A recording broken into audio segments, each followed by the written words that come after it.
DJ టిల్లుకి you are the one who Thaman వచ్చి దానికి మళ్ళీ ఒక బ్యాక్‌గ్రౌండ్ స్కోర్ చేశారని చెప్పేసి అంటారు. సో, ఇప్పుడు పార్ట్ 1 కా? పార్ట్ 1కి.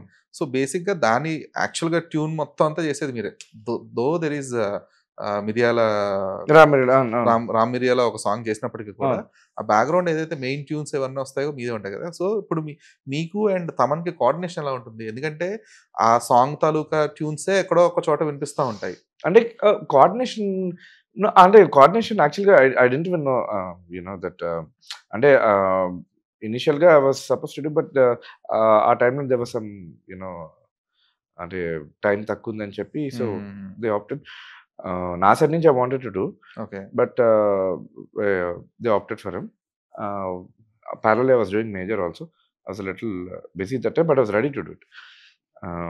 కానీ once it got shifted so నేను చేసిన ఫైల్స్ అన్ని నేను జస్ట్ డైరెక్షన్ ఇచ్చేస్తారు. ప్రొడక్షన్కి ఇచ్చాను. So okay. జనరలీ బ్యాక్గ్రౌండ్ స్కోర్స్లో ఏంటంటే ఇప్పుడు సపోజ్ పాట వస్తుంది, అది పటాస్పల్లి వచ్చింది, దాని ముందు దాని తర్వాత కొన్ని చోట్ల మరి దాందే పెట్టాలి. ఉంటాయి. అవును. That's about it.